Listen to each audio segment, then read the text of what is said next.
नमस्कार साथियों, स्वागत आप सभी का हिंदी साहित्य की इस व्याख्यात्मक प्रश्नोत्तरी में।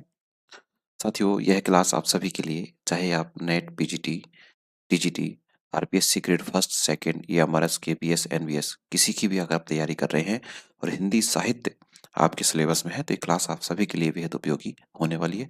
साथियों, आदिकाल की हम चर्चा कर रहे थे और आदिकाल में पिछली 8 क्लासेज हम देख चुके हैं और आज इस सीरीज में हम कुछ और महत्वपूर्ण प्रश्नों को लेकर आए हैं जो कि आपके एग्जाम में आ चुके हैं, जिनके आने की संभावनाएं हैं और व्याख्यात्मक रूप से अपन एक एक प्रश्न को हल करेंगे।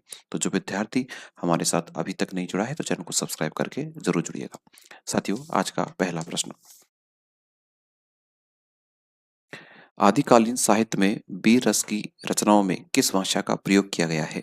प्रश्न है साथियों कि जो आदिकालीन साहित्य है उसमें जो वीर रस की रचनाएं हैं उनमें किस भाषा का प्रयोग किया गया है? पिंगल, बुंदेली, डिंगल या प्राकृत भाषा का? तो साथियों, जैसा कि बात करें कि जो आदिकाल की जो रचनाएं हैं, वीर रस की जो रचनाएं हैं, उनमें जो प्रयोग किया गया है साथियों, वो कौन सी भाषा का प्रयोग किया गया है? डिंगल भाषा का प्रयोग किया गया है।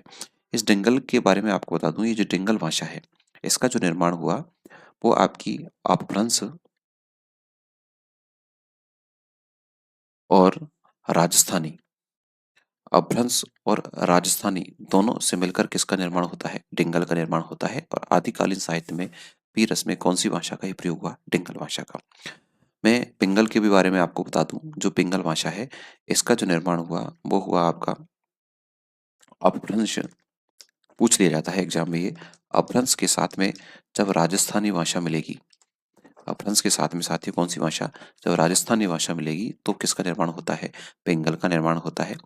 लेकिन यहाँ प्रश्न के अकॉर्डिंग आदिकालीन साहित्य में वीर रस के बारे में पूछा गया है, तो वीर रस की रचनाओं में डिंगल भाषा का प्रयोग हुआ जो कि अपभ्रंश और राजस्थानी से मिलकर होता है। साथियों, अगले प्रश्न की हम चर्चा करेंगे। प्रश्न नंबर 2, शब्दानुशासन के लेखक हैं। शब्दानुशासन जो रचना है इसके लेखक कौन है? आचार्य रामचंद्र शुक्ल हैं, हेमचंद्र हैं, सरहपाद हैं या शंभु हैं? तो साथियों, मैं आपको बता दूं, जो शब्दानुशासन है, पहली बात तो इसके बारे में आपको ये जानना है कि शब्दानुशासन एक व्याकरण ग्रंथ है। साथियों, कैसा ग्रंथ है? ये एक व्याकरणिक ग्रंथ है, ये आपको अच्छे से याद रखना है, पूछा जाता है। शब्दानुशासन कैसा ग्रंथ है? व्याकरणिक ग्रंथ है। और ये जो शब्दानुशासन है इसके जो रचनाकार हैं वो कौन है? हेमचंद्र। कौन है साथियों? हेमचंद्र। ये जो शब्दानुशासन है इसके बारे में एक चीज और मैं आपको बताऊं कि बात करें हम, इसमें जो है संस्कृत भाषा, संस्कृत, प्राकृत और अपभ्रंश भाषा, संस्कृत, प्राकृत और अपभ्रंश तीनों का ही क्या है इसमें समावेश है। कौन सी रचना की बात करें? शब्दानुशासन में संस्कृत, प्राकृत और अपभ्रंश तीनों का ही क्या है इसमें समावेश है। तो ये आपको अच्छे से याद रखना है। ठीक है साथियों, तो शब्दानुशासन के लेखक कौन है? हेमचंद है। कैसा ग्रंथ है? व्याकरणिक ग्रंथ है। इसमें संस्कृत, प्राकृत और अपभ्रंश भाषा को समावेशित किया गया है। चलिए भाई, प्रश्न संख्या 3 आपके सामने है। खालिकवारी किसकी रचना है? खालिकवारी महत्वपूर्ण रचना है, प्रसिद्ध रचना है। आपको बताना है खालिकवारी किसकी रचना है। खालिक खलक की है, रहीम की है, अमीर खुसरो की है या अकबर की है? ये जो खालिकवारी रचना है किसकी है? तो साथियों, सभी को पता है कि खालिकवारी जो रचना है वो किसकी है? अमीर खुसरो की है। अमीर खुसरो जो है, जिनको आप सभी जानते हैं, अमीर खुसरो को अबुल हसन के नाम से जाना जाता है। ये आपको अच्छे से याद रखना है। ये जो खालिकवारी रचना है ये एक प्रकार का कोश ग्रंथ है साथियों। कैसा ग्रंथ है? मैं आपको एग्जाम के पॉइंट ऑफ व्यू से सारी महत्वपूर्ण चीजें बताऊंगा जो भी प्रश्न में आएगी। ये कैसा ग्रंथ है? कोश ग्रंथ है। इसके अलावा मैं बात करूं अमीर खुसरो की, अमीर खुसरो की खालिकवारी तो आपको याद रखनी ही है। इसके अलावा अन्य महत्वपूर्ण रचनाएं भी आपको याद होनी चाहिए। जैसे खालिकवारी तो है ही है, इसके अलावा और भी रचनाएं हैं। जैसे बात करें दो सुखने, दो सुखने भी बताओ किसकी रचना है? अमीर खुसरो की रचना है। बात करें हालात ए कन्हैया, हालात ए कन्हैया, ये जो रचना है ये भी साथियों किसकी है? अमीर खुसरो की रचना है। इसके बाद में बात करूं नजरान, ये महत्वपूर्ण रचना है जो परीक्षाओं में पूछी जाती है। नजरान ए हिंदी, नजरान ए हिंदी रचना भी किनकी है? इन्हीं की है। इन्हीं की क्या है बताओ? पहेलियां, पहेलियां भी इन्हीं की रचना है। इसके अलावा और मैं बात करूं, पहेलियां हैं आपकी, मुकरियां हैं, ये भी बताओ किसकी हैं? इन्हीं की रचना है साथियों। गजल, ये भी इनकी महत्वपूर्ण है। आदि जो रचनाएं हैं बताओ, सारी की सारी ये रचनाएं किसकी हैं? ये सारी की सारी रचनाएं किसकी हैं साथियों? आपके अमीर खुसरो की है। अमीर खुसरो का जो वास्तविक नाम था वो था अबुल हसन। अमीर खुसरो का वास्तविक नाम क्या था साथियों? अबुल हसन इनका मूल नाम था। इनकी बात करें, जो अमीर खुसरो थे, इनके जो गुरु थे, इनके गुरु का नाम था साथियों निजामुद्दीन औलिया। इनके गुरु का क्या नाम था? निजामुद्दीन औलिया के ये शिष्य थे या इनके गुरुजी थे। ठीक है। ये जो अमीर खुसरो है, इन्हें कौन सी बोली बताओ? खड़ी बोली। साथियों कौन सी बोली? खड़ी बोली का आदिम प्रवर्तक या आदिम प्रयोगकर्ता माना जाता है। बताओ किसको? अमीर खुसरो को। तो ये सारी चीजें जो मैं आपको बता रहा हूँ ये महत्वपूर्ण है, आपकी परीक्षाओं में कहीं ना कहीं आपके लिए उपयोगी साबित हो सकती है। चलिए भाई, तो इस प्रश्न का आंसर रहेगा ऑप्शन नंबर सी। अगला प्रश्न है आपके लिए कि अपभ्रंश को, है ना, अपभ्रंश को पुरानी हिंदी किसने कहा है? प्रश्न है, अपभ्रंश को पुरानी हिंदी किसने कहा है? ग्रियर्सन ने कहा है, श्याम सुंदर दास जी ने कहा है, चंद्रधर शर्मा गुलेरी जी के द्वारा कहा गया, या भारतेंदु जी के द्वारा कहा गया? साथियों सिंपल सा प्रश्न है, अपभ्रंश को जो पुरानी हिंदी नाम से जो पुकारा है बताओ किसने? चंद्रधर शर्मा गुलेरी। चंद्रधर शर्मा गुलेरी ने पुकारा है, ये आपको ध्यान रखना है। तो अपभ्रंश को पुरानी हिंदी सबसे पहले किसने कहा था? चंद्रधर शर्मा गुलेरी ने कहा था। सिंपल सा प्रश्न है, आंसर भी आपको इसका ध्यान रखना है। चलिए साथियों, अगले प्रश्न की मैं आपसे चर्चा करूंगा। अगला प्रश्न है आपके सामने कि इनमें से कौन सा युग्म संगत है? इनमें से कौन सा युग्म संगत है? देखिए भाई, बीसलदेव रासो किसके रचनाकार? नरपति नाले अकॉर्डिंग टू प्रश्न। खुमान रासो के कौन बताओ? जगनिक। विजयपाल रासो के बताओ कौन? चंद्रवरदाई। और परमाल रासो के बताओ कौन? दलपति विजय। प्रश्न ये है कि इनमें से कौन सा युग्म संगत है, यानी कि कौन सा ऑप्शन से सही है, वो आपको छाट कर निकालना है।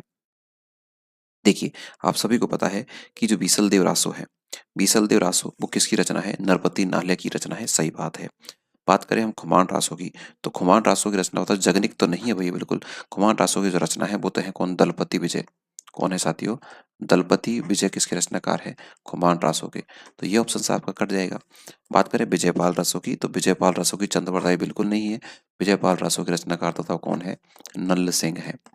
कौन है साथियों? नल्ल सिंह। तो ये ऑप्शन भी आपका कट जाएगा। वहीं परमाल रासो की बात करें तो परमाल रासो के दलपति विजय नहीं है। परमाल रासो के बताओ कौन है? जगनिक है। कौन है साथियों? जगनिक। तो इन चारों में से सही कौन सा था? बीसल देव रासो के रचनाकार कौन है? नरपति नाले। ये ऑप्शन सही था, बाकी सारे गलत थे, लेकिन मैंने इनके सही रूप मैंने आपको यहाँ पर लिखे हुए हैं, आप भी इन चीजों को नोट कर सकते हैं। ठीक है। चलो एक प्रश्न इसमें आपको मैं देता हूँ, एक छोटा सा प्रश्न है आपके लिए कि यहाँ पर एक और रचना रह गई, पृथ्वीराज रासो। पृथ्वीराज रासो, इसको आपको कमेंट बॉक्स में बताना है कि पृथ्वीराज रासो के रचनाकार कौन थे। चलिए भाई अगले प्रश्न की ओर। इस प्रश्न का जवाब तो ऑप्शन नंबर ए हो जाएगा। चलिए भाई, प्रश्न संख्या 6 आपके सामने है। राउल वेल किसकी रचना है? राउल वेल किसकी रचना है? चंद्रवरदाई की है, अरोड़ा कवि की है, दामोदर शर्मा की है, ये शंभू की है। राउल वेल किसकी रचना है? तो राउल वेल चंद्रवरदाई की तो बिल्कुल नहीं है। राउल वेल तो किसकी रचना है साथियों? अरोड़ा कवि की है। ये नहीं है, ये नहीं है। चंद्रवरदाई की रचना नहीं है, है ना? किसकी रचना है? अरोड़ा कवि की रचना है। ये आपको इसके बारे में जानना होगा। अरोड़ा कवि की रचनाएं ये हो गई। वहीं बात करें चंद्रवरदाई ने तो बताओ किसकी रचना की थी? पृथ्वीराज रासो की। पृथ्वीराज रासो की रचना की थी, बताओ किसने? चंद्रवरदाई ने। वहीं अरोड़ा कवि ने तो राहुल वेल की। वही बात करूं मैं दामोदर शर्मा की, तो दामोदर शर्मा ने लिख दी थी, बताओ, उक्ति व्यक्ति प्रकरण। उक्ति व्यक्ति प्रकरण, ये किसकी रचना है बताओ? दामोदर शर्मा की रचना है। वहीं मैं बात करूं शंभू की, तो शंभू ने तो बताओ कौन सी लिखी थी? पौंचर्यू। कौन सी लिखी थी? पौंचर्यू। तो आपको ये चीज थोड़ी एक्स्ट्रा में याद रखनी होनी चाहिए। तो इस प्रश्न का, प्रश्न संख्या 6 का जवाब तो क्या रहेगा? ऑप्शन नंबर बी सही जवाब रहेगा। चलिए भाई अगला प्रश्न है, 8वां प्रश्न है आपके सामने कि पौंचर्यू किसकी रचना है? अगर पिछला प्रश्न आपने ध्यान से देखा है तो इसका तो समय हमें लेना ही नहीं चाहिए। पौंचर्यू किसकी रचना है? अब्दुल रहमान, विद्यापति, शंभू या चंद्रवरदाई? तो आप सभी को ध्यान रखना है, पौंचर्यू किसकी रचना है? आप सभी को पता है पौंचर्यू जो रचना है वो किसकी है? सी ऑप्शन, अर्थात से जो ऑप्शन है शंभू की रचना है। कौन सी था? पौंचर्यू। ये जो पौंचर्यू है वास्तव में इसके अंतर्गत किसका वर्णन किया गया है? राम कथा का वर्णन किया गया है। साथियों किसका वर्णन किया गया है? राम कथा का। वहीं शंभू की मैं अन्य रचनाओं की बात करूं तो एक महत्वपूर्ण रचना आपको याद रख लेनी है, जिसका नाम है ऋट्ठनेमिचर्यू। टिट्ठ ऋणेमी सरयू, ये भी इनकी महत्वपूर्ण रचना है, इसको आपको याद रखना ठीक है ना। तथा इसके अलावा शंभु छंद भी बताओ किसकी रचना है, शंभु इनकी है, शंभु की है। ये जो शंभु थे ये जैन आचार्य थे, कैसे थे बताओ, जैन आचार्य थे, ये आपको ध्यान रखना है। शंभु कौन थे बताओ, जैन आचार्य थे। इन्हें जो है ना शंभु को कहा जाता है अपभ्रंश का वाल्मीकि, क्या कहा जाता है इन्हें, अपभ्रंश का क्या कहा जाता है इन्हें साथियों, वाल्मीकि कहा जाता है। अपभ्रंश का वाल्मीकि कहा जाता है, बताओ किसको, शंभु को। तो ये तथ्य आपको शंभु से संबंधित याद रखने हैं, ठीक है। अब्दुल रहमान की रचना की बात करें तो अब्दुल रहमान ने बताओ कौन सी लिखी थी, संदेश राशक। संदेश राशक इनकी महत्वपूर्ण रचना थी अब्दुल रहमान की। बात करें विद्यापति की, तो विद्यापति की तो बहुत सारी रचनाएं हैं जो आपको सभी को आपके ध्यान में होंगी। विद्यापति ने तो साथियों लिखी थी, बताओ कौन सी, पदावली लिखी थी। कौन सी लिखी थी, पदावली लिखी थी। कीर्ति लता लिखी थी, कीर्ति पताका लिखी थी, आपको ध्यान होना चाहिए। चंद्रवरदाय की रचना तो बताओ कौन सी है, पृथ्वीराज रासो है। कौन सी है साथियों, पृथ्वीराज रासो। और शंभु की रचना बताओ कौन सी हो गई आपकी, पहुंचर्यो हो गई और ऋठनेमिचर्यो हो गई। बताओ क्या थे ये, जैन आचार्य थे, अपभ्रंश का वाल्मीकि ने कहा जाता था, ठीक है। विद्यापति को क्या कहा जाता था पता है आपको, मैथिल कोकिल। विद्यापति को क्या कहा जाता था, मैथिल कोकिल कहा जाता था, ये भी आपको ध्यान में रखना है। चलें भाई, प्रश्न संख्या अगली। अगर आपको क्लास पसंद आ रही है तो क्लास को लाइक करना ना भूलें। पुष्पदंत किस शताब्दी के कवि थे, पुष्पदंत किस शताब्दी के कवि थे, 8वीं के, 7वीं के, 10वीं के या 11वीं शताब्दी के। पुष्पदंत किस शताब्दी के कवि थे ये आपको बताना है। तो सीधा सा बात करूं मैं, पुष्पदंत, पुष्पदंत की बात करें तो पुष्पदंत से बताओ कौन सी शताब्दी के, 10वीं शताब्दी के, ठीक है। तो ध्यान रखना है पुष्पदंत का समय काल 10वीं शताब्दी, लगभग 972 ईस्वी में इनका आविर्भाव हुआ, ये आपको ध्यान रखना है। ये जो पुष्पदंत थे ये अपभ्रंश भाषा के कवि थे, है ना। कौन सी भाषा के, अपभ्रंश, अपभ्रंश भाषा के महाकवि थे ये। अपभ्रंश भाषा के कौन से कवि थे ये, महाकवि थे, है ना। इस पुष्पदंत को हिंदी का क्या कहा जाता है, भवभूति भी कहा जाता है। इन्हें हिंदी का क्या कहा जाता है, इन्हें हिंदी का भवभूति कहा जाता है, ठीक हो, है ना। और भी बात करें पुष्पदंत की तो एक जो रचनाकार थे जिनका नाम था शिव सिंह सेंगर। शिव सिंह सेंगर नाम आपने सुना होगा। शिव सिंह सेंगर ने इस पुष्प जो कवि है, जो पुष्पदंत है, इनको पुष्प कवि कहा। इनको भाका की जड़ कहा था, ये प्रश्न एग्जाम में पूछा गया है। क्या कहा था, भाका की जड़ कहा था, बताओ किसे, पुष्पदंत को। तो ये आपको ध्यान रखना है, किसने कहा था, शिव सिंह सेंगर ने कहा था। तो अपभ्रंश का महाकवि, हिंदी का भवभूति, भाका की जड़ बताओ कौन है आपके, पुष्पदंत है। इनका जो समय काल है वो कौन सी शताब्दी है, 10वीं शताब्दी। और एग्जैक्ट पूछे तो बताओ कौन सी ईस्वी, 972 ईस्वी। पुष्पदंत की रचना की मैं बात कर लूं, पुष्पदंत की रचना के बारे में बात करें तो इनकी रचना है एक, तो बताओ कौन सी, महापुराण। कौन सी रचना है साथियों, महापुराण इनकी रचना है। इसी के अलावा इनकी एक रचना है जसहर चरऊ, जसहर चरयू, ये भी बताओ किसकी रचना है, इन्हीं की रचना है साथियों। और इसके अलावा बात करें इनकी एक रचना और है नय कुमार चरयू। कौन सी, नय कुमार चरयू। ये 3 रचनाएं इनकी महत्वपूर्ण है, पॉपुलर है, ये भी आपको याद रखनी है, ठीक है भाई। ओके चलिए अगला प्रश्न, प्रश्न संख्या 10 आपके सामने है। सीधा सा प्रश्न है, दोहा कोश किसकी रचना है, दोहा कोश किसकी रचना है। तो ध्यान रखना है दोहा कोश किसकी रचना है, आपके जाने पहचाने सरहपा की रचना है। किसकी रचना है, सरहपा की रचना है। ध्यान रखना सरहपा का जो समय काल है वो है आपका 769 ईस्वी। कौन सी ईस्वी, 769 ईस्वी रचना है ना। ये लगभग 8वीं शताब्दी के कवि हैं। हिंदी की प्रथम जो कवि है ना, हिंदी के प्रथम कवि की रचना है, इन्हीं को माना जाता है।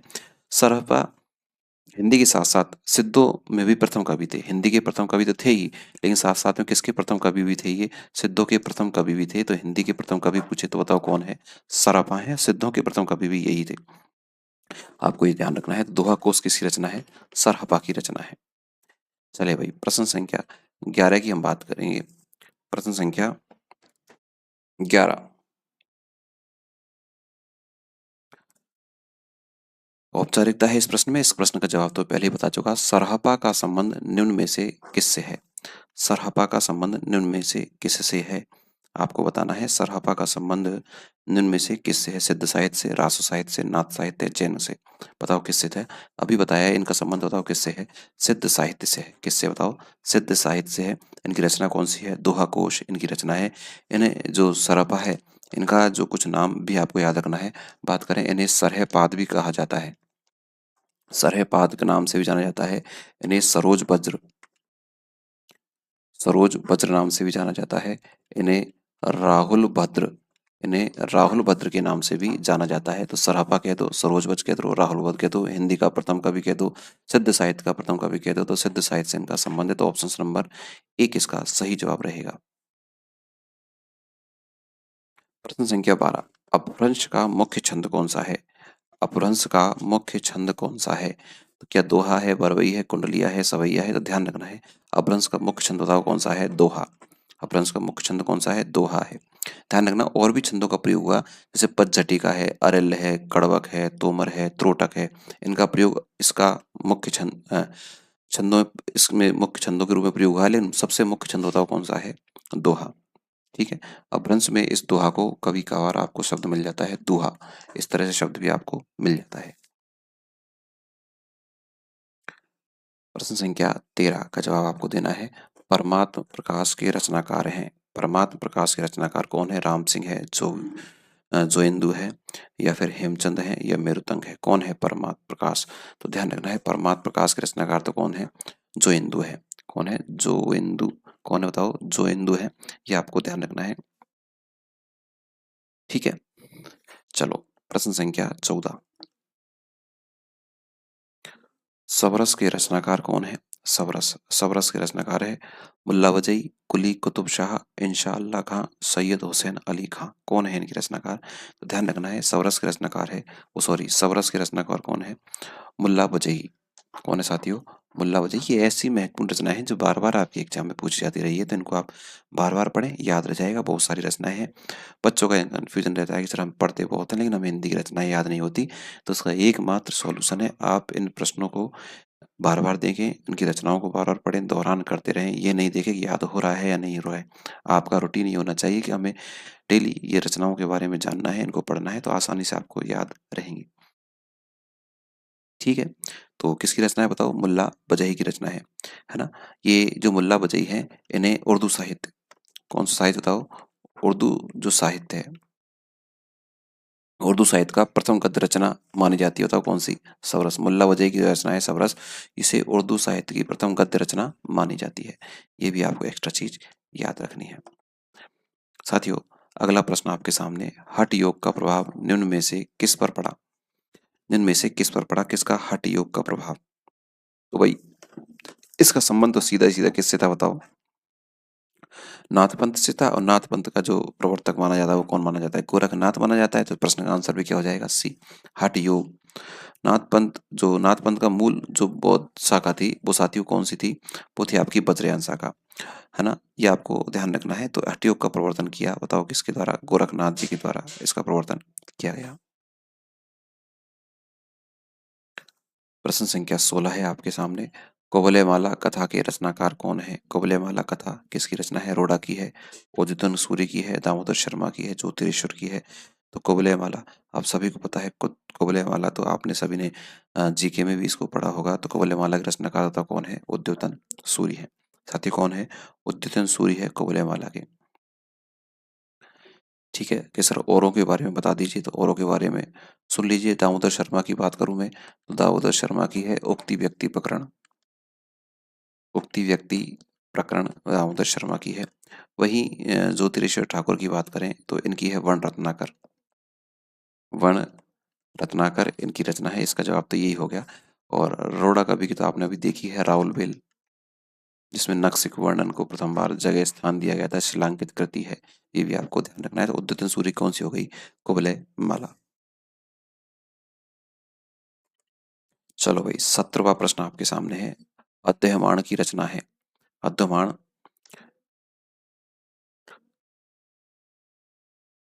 रचना है, बताओ कौन सी है? तो बताओ अद्यहमाण की रचना। प्राकृत पेंगलम, संदेश राशक, जयचंद्र प्रकाश।